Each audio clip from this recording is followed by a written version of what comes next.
President Biden announcing his long-awaited plan to forgive student loans for millions of Americans, seeking to deliver on one of his biggest campaign promises. That plan would forgive up to $20,000 in loan debt for borrowers who went to college on federal Pell Grants. Those grants going to undergraduates with the most significant financial need. It would also cancel up to $10,000 for borrowers without Pell Grants. The debt there, that forgiveness would only apply for individuals earning less than $125,000 a year.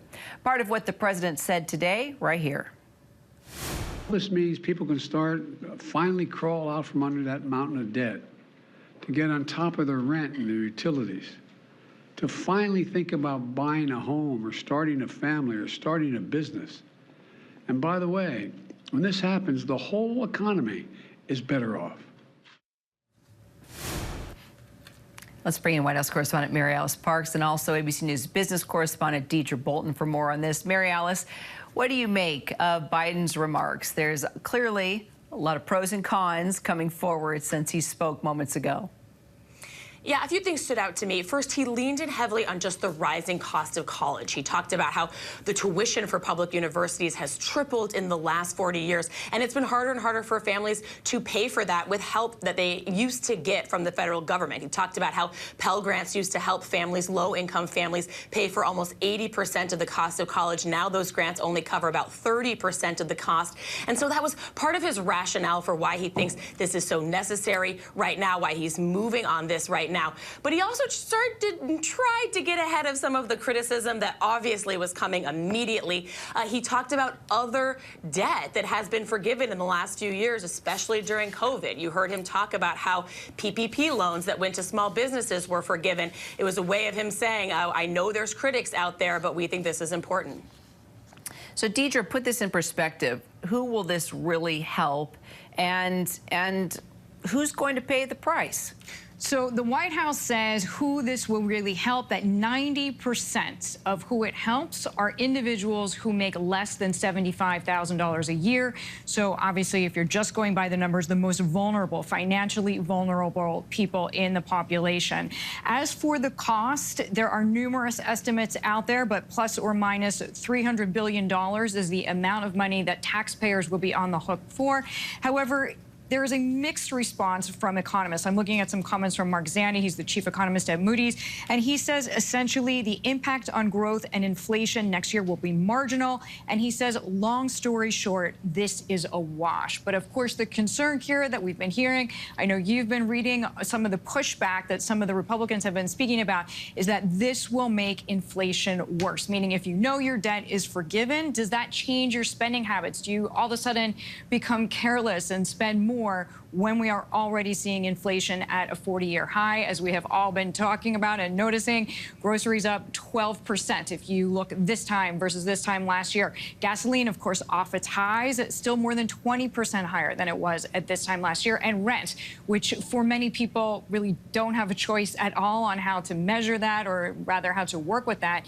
Rent is up around 20% globally for a national figure from this time last year. So with all of these price pressures, there are people who are saying, oh, this is going to flood.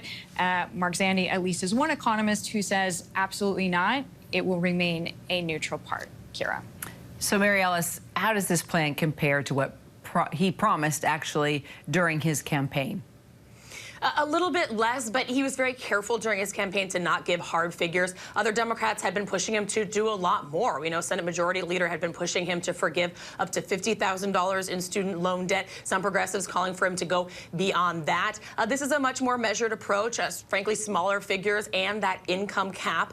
Only people that make under $125,000 will qualify. So kind of a centrist approach on this, but definitely, like you said, trying to fulfill a campaign promise here, Kira. Deirdre, what about concerns this plan could actually worsen inflation by essentially giving people more money to spend?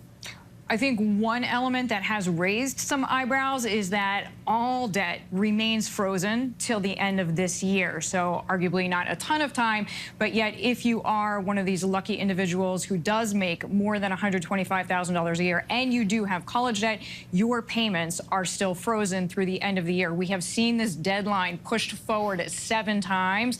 So now in this kind of 11th hour, President Biden obviously offering this package and putting in this salary cap, but there are people who say, why should people who make more than $125,000 a year have any sort of break at all?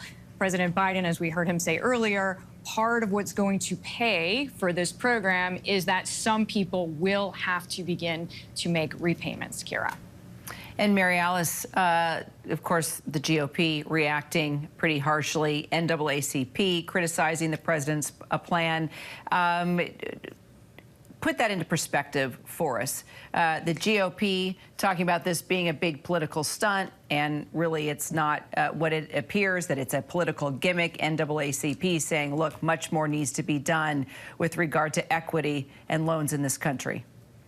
Yeah, that statement you have up on the screen is actually a statement from yesterday. It was interesting that the NAACP, when there was the initial news that they were including up to $20,000 in student debt forgiveness for Pell Grant recipients, the NAACP sort of changed their tune, said that this was, in fact, a good start, but they would continue to push for any additional work on reducing the race income gap and the racial sort of wealth gaps in this country. But you're right, the larger point that the president is going to get criticism from both sides.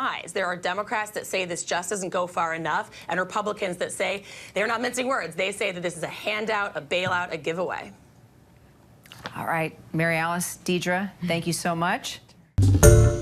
Hi, everyone. George Stephanopoulos here. Thanks for checking out the ABC News YouTube channel. If you'd like to get more videos, show highlights, and watch live event coverage, click on the right over here to subscribe to our channel. And don't forget to download the ABC News app for breaking news alerts. Thanks for watching.